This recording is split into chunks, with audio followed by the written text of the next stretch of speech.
When does someone know they're ready? When did you know you were actually ready to go on this journey? One of the things that I have written that I think is probably the most profound thing that will ever come out of my mouth is nothing is a problem in life until it becomes a big enough problem for you that change is inevitable. And at some point, you just, as with the people in the addiction centers, they have to find that rock bottom before they decide they are worth saving. And then they start the work and turn it around. It took a lot for me to get to the point where I said, okay, let's turn this around. Let's try and figure out who the hell I actually am. Because I know without a shadow of a doubt, I am not who I was raised to be and who I was told I was. And I was so sick. I mean, I've had terrible ill health. I mean, the most shocking things have gone down. It's been ridiculous, and it could all have been avoided if I'd just gone on the journey a lot earlier. But I didn't, because I was afraid, because I didn't have the language and I didn't understand all this weird shit that was coming at me, that was giving me pearls of information. It was crazy. You really can take a horse to water, but you cannot make it drink until it decides it's thirsty. You've got to want to turn your life around.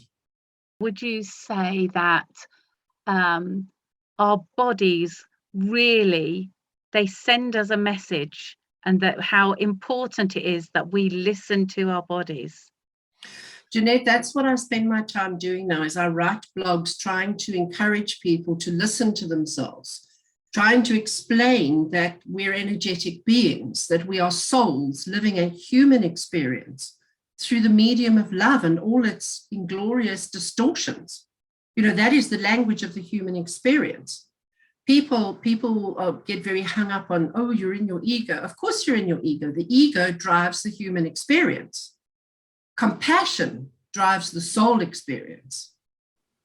So we've got to dig away through all the layers of built up stuff in our shadows, and we've got to find a way to release that and express ourselves in authenticity so we can be compassionate with ourselves. Because when we're compassionate with ourselves, nothing is right or wrong. It just is. It's just an experience that you're having. But it takes a lot of work and a lot of understanding to get to that. Well, it did for me, because I had been very harshly schooled that you speak when you're spoken to, you stay out of sight. The more invisible you are, the better you are, and you'll be lucky if you get anything in life, because somebody like you deserves nothing. So that took an awful lot of overcoming. I mean, not everybody has that deeply traumatic experience. But still, through the best parenting and upbringing in the world, you can end up being a different version of yourself than the one you came here to be. Because your parents, your teachers, your caregivers, everyone who loves you will teach you to the very best of their knowledge and understanding what they think is the right way for you to be. All the should language, the must, and all that stuff.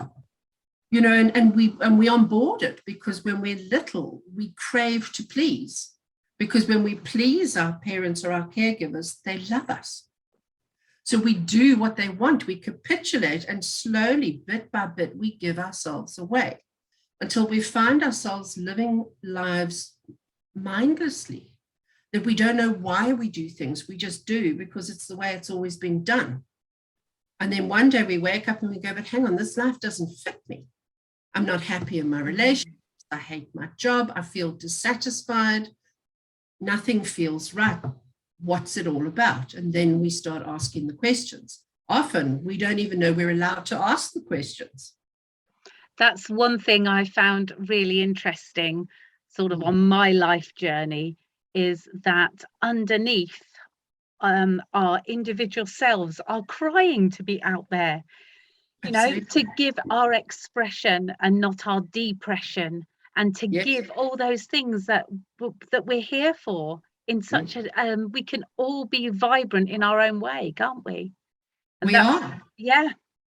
We are. Everyone has a unique individual light signature, like we have a unique individual fingerprint.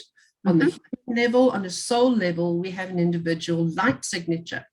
And the more we deny aspects of ourselves and stuff them into our shadow, because we don't want to deal with them, we don't want to face them, we pack in all our horrible traumatic stuff there. Sometimes we take the very best elements of ourselves and we hide that away as well, because we're taught that to be who we are is dangerous, or it's not something that the world wants to see.